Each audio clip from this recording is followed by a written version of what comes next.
Blackstone presents Contract Terror Summit by Michael McDowell and John Preston.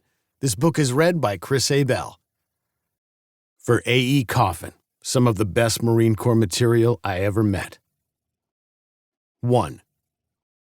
Cowboy did not like this one bit, not one damn bit. Someplace out there in the Sahara, there were 5 big bombs. The Black Berets were being sent to get them. There was one for each of them. If the 5 men didn't accomplish that little task, the world wouldn't have to worry about much more. There probably wouldn't be much of a world left. The mission they were on was one of the most crucial they'd ever attempted, but the possibility of renegade nuclear devices wasn't what was getting to Cowboy. He had something much more immediate to deal with.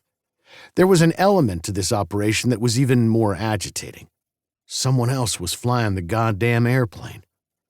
His stomach was churning from the roller coaster effect of the Bronco's rough ride.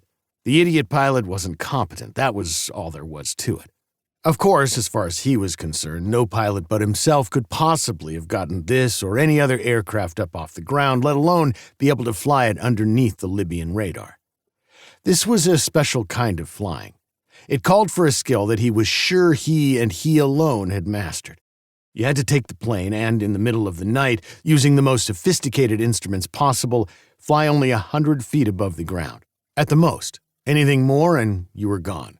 The blip on the radar would be big and loud, and all of a sudden, you'd have a whole squadron of Soviet-built MiGs on your ass, and it would be all over.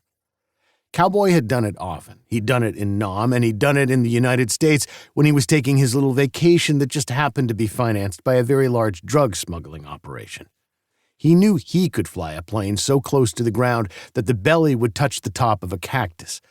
He knew it because he'd done it to get away from the Coast Guard and the Border Patrol on so many occasions he couldn't count them all. That didn't mean that the joker at the controls of this thing could do it. The plane suddenly jerked up. Cowboy swore that half his stomach was left on the floor of the plane. He was going to puke.